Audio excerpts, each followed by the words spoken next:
le ministre. Monsieur Raphaël Schellenberger, vous avez 2 questions. La première. Merci, Monsieur le Ministre. J'avais prévu de vous questionner sur la nécessité de construire dans les années à venir de nouveaux réacteurs du type EPR ou plus légers ou à des coûts moindres, tels qu'EDF et d'ailleurs semble de plus en plus prêt à le faire. Mais vous avez déjà répondu malheureusement par la négative à mon collègue et je le déplore. Je vais en profiter pour vous interroger sur quelques imprécisions qui ont été soulevées par ma collègue concernant les questions fiscales à Fessenheim.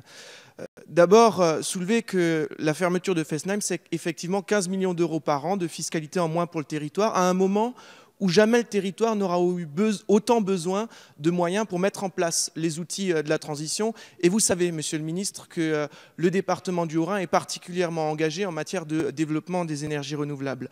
Alors, comment entendez-vous compenser cette perte fiscale au-delà du petit engagement pris par le secrétaire d'État Lecornu de prolonger de 3 à 5 ans la période de lissage pour la perte de certaines fiscalités? Comment ou quelles sont les libertés que vous entendez accorder au territoire en matière de mise en place d'une fiscalité franche, transfrontalière, notamment avec l'Allemagne, en imaginant la création d'une zone franche, non pas entre Mulhouse et Colmar, mais sur le bord du Rhin, où on a des espaces fonciers particulièrement attractifs à l'échelle européenne, qui permettraient l'installation non pas d'un simple hangar logistique de l'activité industrielle allemande, mais bien l'installation d'une vraie activité en plus-value qui créera de la richesse en Alsace. Et enfin, quelle attention particulière allez-vous porter aux 2200 salariés actuellement en grève à la centrale nucléaire de Fessenheim et auxquels je tiens à rendre hommage aujourd'hui, et aux 5000 emplois qui seront concernés par une baisse de salaire telle que ça a déjà été relevé en 2012 par une enquête de l'INSEE? Je vous remercie. Merci, Monsieur le député. Monsieur le ministre. Merci Madame la Présidente, Mesdames, Messieurs les députés, Monsieur le député Schellenberger. Je ne vais pas avoir des réponses précises à vous donner parce que à ces questions délicates, difficiles, il y a un nombre de salariés important. Une visite de Sébastien Lecornu, quelle que soit son intelligence, n'y suffira pas. Et d'abord, ce n'est pas une réflexion individuelle, c'est une réflexion collective avec l'ensemble des acteurs économiques, avec les partenaires sociaux. Donc, il y a une réflexion qui est engagée. On y travaille pas simplement avec notre ministère, mais avec tous les ministères qui sont concernés.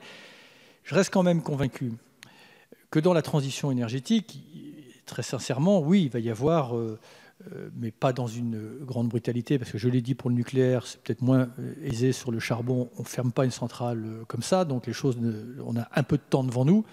Et j'espère qu'il y aura plus de création d'emplois à la fin, qu'il y en aura qui auront besoin d'être transformés.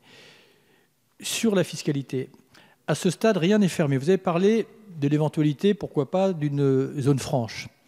Ce n'est pas exclu, ce n'est pas acté, donc je ne suis pas en train... Voilà. C'est simplement pour vous dire que, et on l'a compris en traversant le Rhin, probablement également. Donc c'est aussi une réflexion qu'on doit avoir avec nos amis allemands. Donc tout est ouvert là-dessus. On a conscience, encore une fois, de la situation. Vous savez, moi, quand on a annoncé la fermeture de Fessenheim à une certaine époque, je n'ai jamais considéré que c'était une stratégie énergétique, une stratégie politique. Et ce n'est pas comme ça qu'on allait avancer. Voilà. Donc, j'aurais préféré que ça se fasse sur des critères et sur une vision et un calendrier. Bon, maintenant, les choses pour Fessenheim vont se faire. Je pense que de toute façon, on voit bien, il y a un réacteur actuellement qui est éteint. Est-ce qu'il va se rallumer? Voilà, il va normalement se rallumer. Vous avez peut-être des informations que je n'ai pas sur les autorisations. Enfin bon, peu importe. Mais voilà, ne doutez pas que ces contrats de transition, pardon, hein, j'étais un peu vexé de ce que vous avez dit, si c'est simplement un instrument de communication, c'est faire injure aux salariés de penser qu'ils s'accommoderont d'un instrument de communication. Et c'est imaginer un seul instant que sur le reste de la transition énergétique, on va pouvoir passer au forceps partout. Non, ça ne passera pas comme ça. Merci, monsieur. Oui, je vous en prie, monsieur le ministre. Non, pardon, parce que vous m'avez aussi posé la question du nouvel EPR. Bon. Aucune porte n'est définitivement close, puisque le prochain gouvernement... voilà. Dans les 5 années qui viennent, moi je peux simplement... Non, quand je dis gouvernement, c'est après le quinquennat, je crois. Non. Ne me faites pas dire ce que je n'ai pas dit. Ce que je veux simplement vous dire, c'est que dans le quinquennat en cours, franchement, ce n'est pas la priorité. Ça, je le dis au-delà de tout dogme, ce n'est pas la priorité. La priorité, c'est l'efficacité, le développement des énergies renouvelables et la baisse du parc nucléaire. Après, la liberté encore de choix de notre pays sera intacte. Elle sera intacte. Moi, j'ai mes convictions, mais encore une fois, je ne peux pas vous en faire la démonstration. Donc, la démonstration, elle se fera par la réalisation de des 4 objectifs de la loi de transition énergétique. Merci, monsieur le